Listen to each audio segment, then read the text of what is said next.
आता बातमी ठाण्यातून आहे। ठाण्यामध्ये पगारवाढीच्या मागणीसाठी टीएमटीच्या कर्मचाऱ्यांनी संप पुकारलाय। आज सकाळपासूनच आनंदनगर डेपोमध्ये संप पुकारला गेलेला आहे। वाहक आणि चालक संपामध्ये सहभागी झाले। ऐन सकाळी कामावर जाणाऱ्या ठाणेकरांचे मात्र त्याच्यामुळे प्रचंड हाल झालेत। पगारवाढ दंड आकारण्याच्या विरोधात आज सकाळपासूनच ठाणे परिवहन सेवेच्या जवळपास 700 चालक वाहकांनी बेमुदत संप पुकारला। आनंदनगर टीएमटी डेपो बंद झाल्यानं प्रवाशांचे हाल झाले आणि या डेपोमधून ठाणे, कळवा, मुंब्रा या ठिकाणी विविध भागात बसेस जात असतात। चाकरमान्यांना आपल्या कामावर जायला त्यामुळे आता उशीर झालेला आहे। विद्यार्थ्यांना सुद्धा कॉलेज आणि शाळा गाठायला मोठ्या अडचणी निर्माण झाल्या। बोलणं केलं होतं तरी पण मॅनेजमेंटने अजून आम्हाला त्याचा निर्णय दिलेला नव्हता। त्याच्यामुळे सर्व चालकांनी आज संप पुकारला आहे।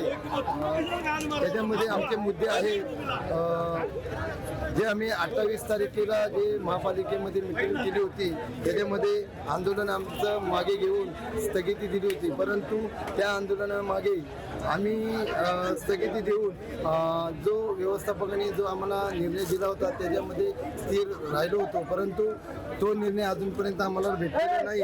त्याच्यामुळे आता आम्ही बेमुदत संप पुकारला आहे।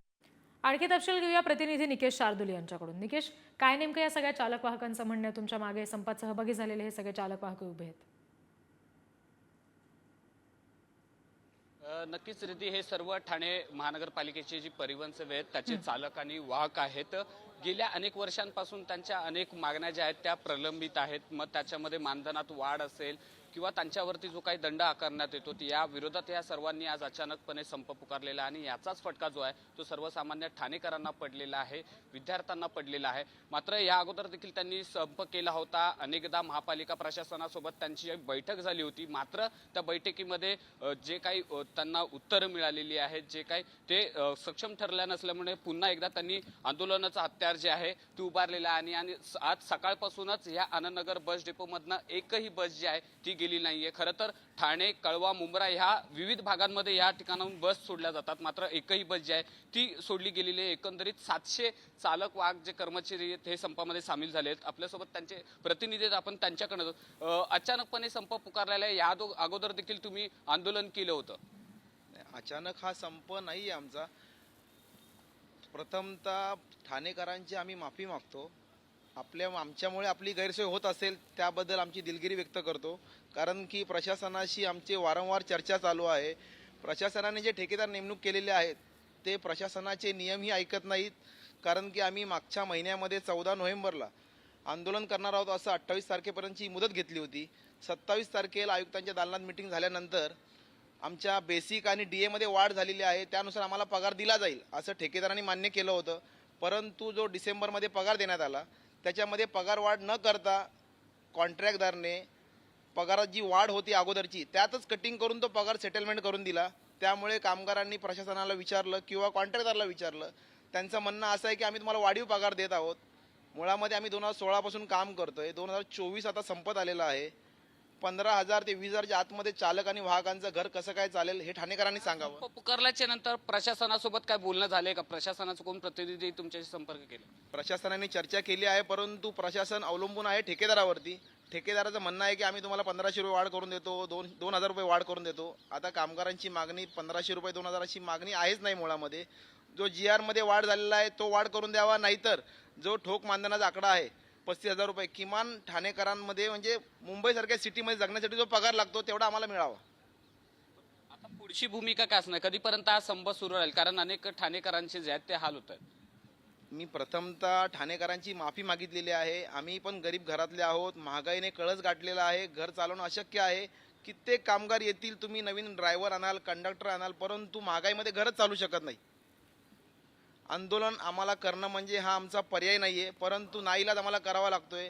प्रशासनाने नेमणूक केलेले ठेकेदार जे आहेत ते प्रशासनाचं ऐकत नाहीत। वाढीव पगार देण्याचा प्रॉब्लेम काय आहे नक्की? प्रशासन त्यांना पेमेंट द्यायला तयार आहे तरी कॉन्ट्रॅक्टर पेमेंट देत नाही ते।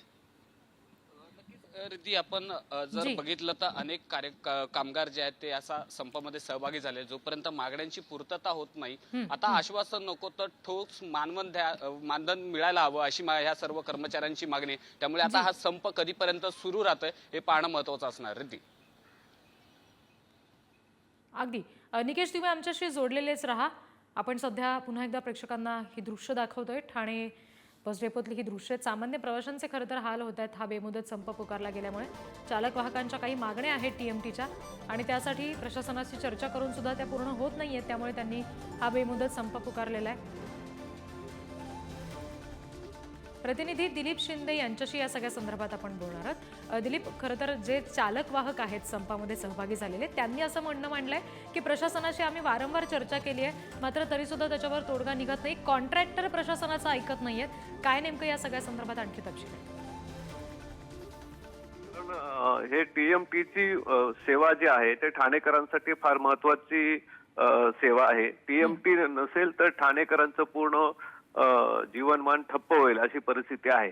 परंतु ठाणे प्रशासन जे आहे, ठाणे प्रशासनाकडून सातत्याने हे कर्मचारी वाहक चालक जे आहेत त्यांच्यावरती अन्याय केला जातो हे गेल्या 7-8 वर्षापासून पाहतोय.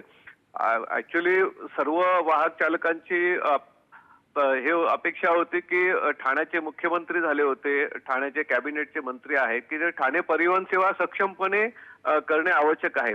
साधारणतः आपण पाहिलं असेल की ठाणे महापालिका असेल किंवा ठाणे परिवहन सेवा असेल की या मंडळींनी वाहतूक सेवा खूप चांगल्या पद्धतीने करणं अपेक्षित आहे. परंतु कॉन्ट्रॅक्ट पद्धत जी आहे ते काही ठराविक लोकांनाच दिली जाते आणि त्यांची जी मनमानी आहे त्याच्या मनमानीचा फटका हा वाहक चालक, गरीब वाहक चालकांना बसतोय. त्यांची सातत्याने गेल्या 2 वर्षापासूनच्या मागण्या आहेत आणि अनेकदा त्यांनी संपही केला होता, निवेदनही दिली होती, परंतु त्याच्याकडे दुर्लक्ष केला जातोय. त्यामुळे त्याचा फटका सामान्य प्रवाशांना आणि ठाणेकरांना होत आहे. सकाळी 6 वाजल्यापासून हे संप चालू आहे. त्यामुळे विद्यार्थी, कॉलेजचे विद्यार्थी, शाळेतले असतील किंवा चाकरमानी असतील, निश्चित त्याच्यामुळे रोज या TMTच्या सेवेवर अवलंबून असणाऱ्यांना मोठा फटका याचा बसला असं म्हणायला हरकत नाही. धन्यवाद दिलीप दिलेल्या सगळ्या तपशिलांसाठी. आणि निकेश, तुम्हालाही धन्यवाद या सगळ्या प्रतिक्रिया आमच्यापर्यंत पोहोचवल्या त्यासाठी.